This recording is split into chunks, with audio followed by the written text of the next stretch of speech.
I want to thank your team behind you for having the discipline and stamina for being here. I know what work was involved in doing this type of hearing, so thank you all.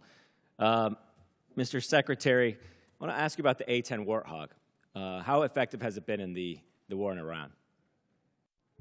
As I'm sure you know, it's a very effective platform, yes. And so why is the Air Force, I mean, they've been trying to retire this platform for 40 years, since 1984, and it seems like it keeps proving itself no matter the technological advances that we have in the military. So why is there a need or push to retire this platform? Well, the push to retire the platform was from previous administrations, right. based on mostly requests from the Air Force. But given how, I mean, anybody of our generation knows how impactful, important, and significant the A-10 and the Warthog has been. And that's what you want when you need close air support. Full stop, everybody knows it. To include when you've got down pilots and you need to go downtown Iran. And it was incredibly effective in those missions. Now, there are other places where it's less survivable, and I understand that. But there's still most of the world where it is the most effective close air support platform.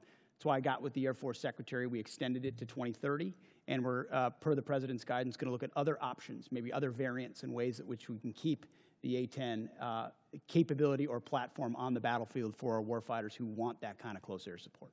Thank you. I appreciate that. Just, you know, as technology advances, sometimes we forget, sometimes the old school machinery we have works just as well. I know you just, you know, got the Apache helicopters. I mean, that's a 50-year-old frame. If you look at the AK-47s, my God, it's one of the most effective rifles, and from 1947. So I don't want to lose sight of that. You know, I think too much is spent on so many defense companies coming in here selling us the newest, greatest product, but warfare ultimately is about killing the enemy, and we know that Warthog does that. I want to shift focus a little bit to actually kind of old school as well. I know the SOF and PSYOP right now, there's been 3,000 positions cut, mostly on PSYOPs and civil affairs.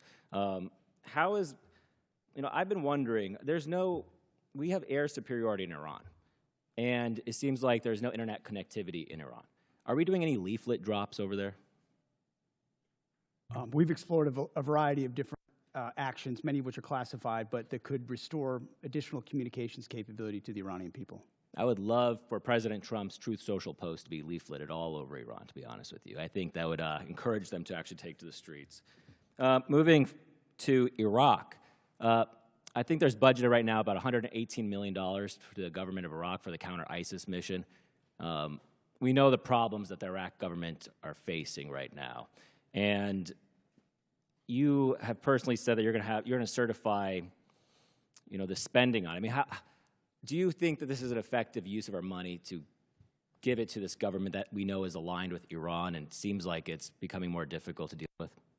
It's very much an open question. We're paying very close attention to the new government there and the counterterrorism efforts, some of which have been successful over time and others of which have not in this conflict where Iraq has not stepped up in those efforts. And we're reviewing funding, basing every aspect accordingly, just like we did in Syria. The President directed that we leave Syria. We had 8 bases. We went down to 4, 2, and then 1, and now ultimately are in northern Iraq. And we'll review our posture throughout the region.